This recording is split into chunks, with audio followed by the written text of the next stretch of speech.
بسم اللہ الرحمن الرحیم۔ السلام علیکم محترم سامعین اور عزیز طلبہ کرام، امید کرتا ہوں کہ آپ تمام احباب خیر و عافیت سے ہوں گے۔ آج کا ہمارا سبق نمبر 78 ہے، جس میں ہم شاعر عروۃ بن الورد یا عروۃ بن الورد کو پڑھیں گے۔ شاعر کا تعارف یہاں مذکور نہیں، لہذا اشعار پڑھتے ہیں اور اسے سمجھنے کی کوشش کرتے ہیں۔ وقال عروۃ بن الورد شاعر جاہلی لحى الله صعلوكا إذا جن ليله مصاف المشاشي آلفا كل مجزر يعد الغنى من نفسه كل ليلة أصاب قراها من صديق ميسر ينام عشاء ثم يصبح ناعسا يحط الحصى عن جنبه المتعفر يعين نساء الحي ما يستعنه ويمسي طليحا كالبعير المحسر ولكن صعلوكا صحيفة وجهه كضوء شهاب القابس المتنور مطلا على أعدائه يزجرونه بساحتهم زجر المنيح المشهر إذا بعدوا لا يأمنون اقترابه تشوف أهل الغائب المتنظر فذلك إن يلقى المنية يلقاها حميدا وإن يستغني يوما فأجدر۔ آئیے ترجمہ سمجھتے ہیں۔ لحى اللہ، لحا بمعنی لعنا، لعنت کرے اللہ تعالی، صعلوکاً اس فقیر پر اللہ کی لعنت ہو، اذا جن لیلہ، جن اذا اظلم، جب رات کی تاریکی ہو جائے تو اللہ تعالیٰ اس فقیر پر لعنت کرے۔ مصاف المشاشی، مصاف المشاش، مشاش کہتے ہیں نرم ہڈی کا سرا، نرم زمین یا مادہ، تو اس سے مراد نرم ہڈیوں کے ساتھ محبت کرنے والا۔ مصافی، مصافی کا ترجمہ ہم کریں گے محب، محب المشاشی، کہ جو محبت کرتا ہے مشاش یعنی نرم ہڈی والے سے۔ آلفاً کل مجزری، اسی طرح الفت رکھنے والا ہے ہر قصائی کے ساتھ یا ہر وہ جگہ جہاں پر جانور ذبح ہوتے ہیں۔ تو کہتے ہیں اس فقیر پر اللہ کی لعنت ہو، صعلوک کہتے ہیں فقیر کو۔ اذا جن لیلہ، اذا اظلم اللیل، وماذا يفعل؟ یصافی المشاش، یحب المشاش، نرم ہڈی والیوں سے محبت کرتا ہے، آلفاً اور الفت رکھتا ہے، محبت اور پیوستہ رہتا ہے، کل مجزر، مجزر کہتے ہیں مذبح کو، جہاں پر جانور ذبح کیے جاتے ہیں، گویا کہ وہ کھاتا بھی زیادہ ہے اور ساتھ میں جب اس کی شہوت ہوتی ہے تو وہ لوگوں کے ساتھ میل جول بھی بہت رکھتا ہے، نرم ہڈیوں والوں کے ساتھ۔ اور اسی طرح یعد او یعد الغنا، وہ مالداری اپنی ذات میں اس طرح سمجھتا ہے۔ یعد الغنا، غنا کہتے ہیں رجل غنی ای رجل ثری، مالدار آدمی۔ یعد، وہ شمار کرتا ہے مالداری کو یا غنا کو، من نفسہ کل لیلۃ، ہر اس رات کو اپنے آپ کو مالدار شمار کرتا ہے، جس میں اصاب قراہا، اصاب الضیافہ، جب وہ پا لیتا ہے کہیں بھی ضیافت کو، من صدیق، کسی دوست سے، میسری، جس کو اللہ نے وسعت دے رکھی ہو۔ جب وہ کسی مالدار دوست سے ضیافت کھاتا ہے تو اپنے آپ کو بھی مالدار اور غنی محسوس کرتا ہے۔ اصاب یصیب بمعنی وجد۔ ینام عشاء ثم یصبح ناعسا، وہ ہر شام سو جاتا ہے۔ ینام عشاء، عشاء کہتے ہیں شام کو، ہر شام کو عشاء کے بعد یا عشاء کے وقت سو جاتا ہے اور پھر اونگتا ہوا صبح اٹھتا ہے۔ یصبح، صبح کرتا ہے اس حال میں کہ وہ ناعس، ناعس کہتے ہیں اونگنے والے کو۔ انت تنعس، آپ اونگتے ہیں، هو ینعس، وہ اونگتا، انا ناعس، نعسان، میں اونگتا ہوں۔ تو کہتے ہیں رات کو سوتا ہے اور صبح اونگتے ہوئے اٹھتا ہے۔ یحط الحصى عن جنبه المتعفر، اس حال میں کہ وہ اپنے خاک آلودہ پہلو سے کنکریاں جھاڑتا ہے، یعنی کہ دن کو لوگوں کے مفت کام، شام کو روٹی ملنے کی امید پر کرتا رہتا ہے اور سر شام سو جاتا ہے، خوابگاہ سے سستی کی وجہ سے سنگریزے اور خاک وغیرہ نہیں اٹھاتا۔ نتیجہ یہ نکلتا ہے کہ جب صبح اٹھتا ہے تو پہلو گرد آلود اور بدن میں کنکر چبھے ہوئے ہوتے ہیں۔ تو یحط ینفذ الحصا، کنکریاں عن جنبہ اپنے پہلو سے، المتعفر جو کہ بہت زیادہ متعفر ہوتا ہے، متعفر خاک آلودہ کو کہتے ہیں، ٹھیک ہے، ایسا آدمی ہے۔ یعین نساء الحی ما یستعنہ، کہتے ہیں کہ وہ قبیلے کی عورتوں کی مدد کرتا ہے، یعین مدد کرنا، اعان یعین، نساء الحی جو قبیلے کی عورتیں اس کی مدد کرتا ہے، ما یستعنہ اور وہ اس چیز کو، یعنی کہ عورتیں اس سے مدد طلب نہیں کرتی، وہ خود سے ان کی مدد کرتا ہے۔ ما یستعنہ ای النساء لا یستعن هذا الرجل، النساء بذاتها لا یستعن هذا الرجل ولكن هذا يعين النساء۔ ویمسی طلیحا کالبعیر المحسر، اور جب رات ہو جاتی ہے، شام ہو جاتی ہے، تھکے ہوئے اونٹ کی طرح تھک جاتا ہے۔ ویمسی ای یدخل فی وقت المساء طلیحا عاجزا کالبعیر المحسر،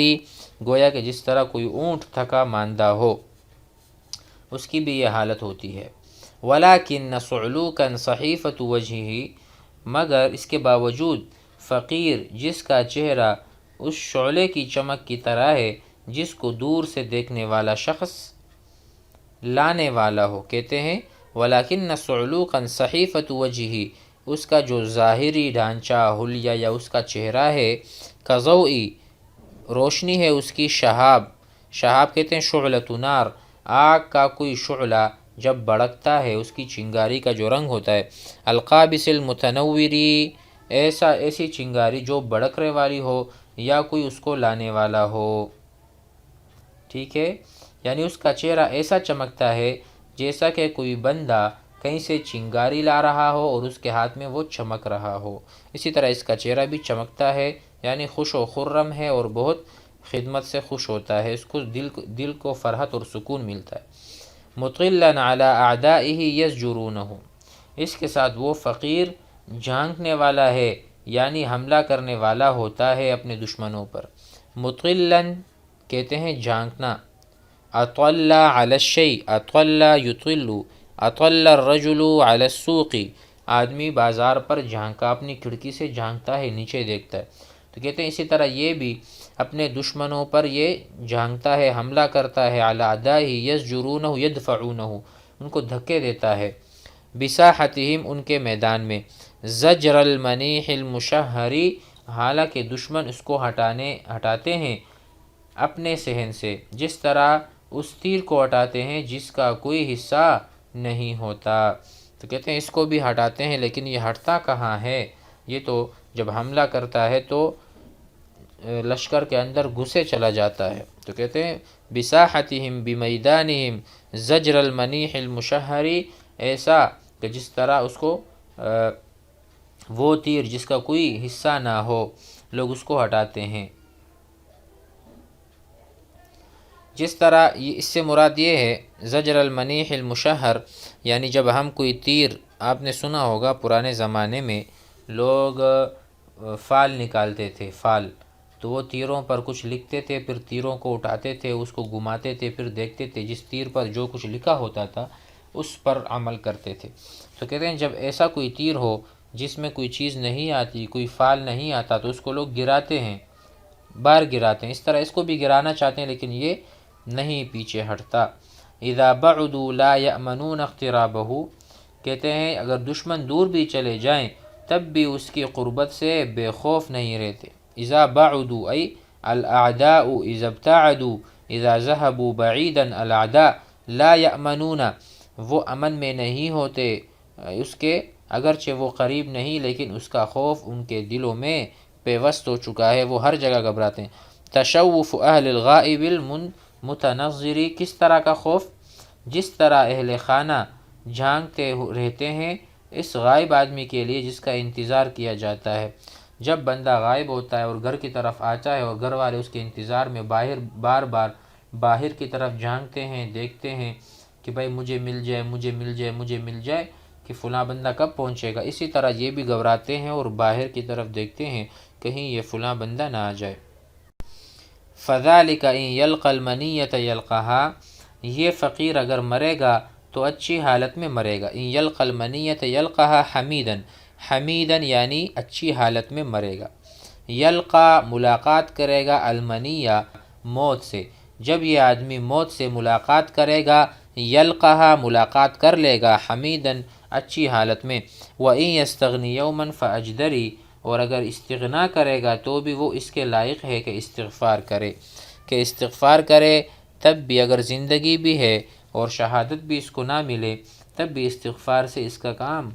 ہو جائے گا۔ ٹھیک ہے، تو امید ہے کہ آپ کو سبق سمجھ میں آ گیا ہوگا۔ مزید پڑھ لیتے ہیں۔ وقال عنترة ترکت بنی الحجیم لهم دوار اذا تمضی جماعتهم تعود ترکت جریة العمری فیہ شدید العیر معتدل سدید فإن يبرأ فلم أنفث عليه وإن يفقد فحق له الفقود وما يدري جرية أن نبلي يكون جفيرها البطل النجید۔ عنترہ کہتے ہیں، اس کا پس منظر کچھ یوں ہے کہ شاعر نے ایک جنگ میں جو بنو عبس اور بنو عمر کے درمیان چھڑ گئی تھی، ایک بہادر شخص جس کا نام تھا جریہ کو نیزہ مارا اور سمجھا کہ وہ مر گیا، لیکن یقین نہیں تھا۔ اسی کو بیان کر رہا ہے کہ بنو عبس اور بنو عمر کے درمیان جو جنگ تھا اور بہادر شخص نے کو نیزہ لگا اور سمجھے کہ مر گیا لیکن مرا نہیں، تو اس کو بیان کر کے کہتے ہیں ترکت بنی الحجیم لهم دوار، میں نے بنو حجیم کو اس حال میں چھوڑا کہ ان کے لیے دوار یعنی بت تھا، کہ جب ان کی ایک جماعت جاتی تو دوسری لوٹ کر آتی، یعنی جس طرح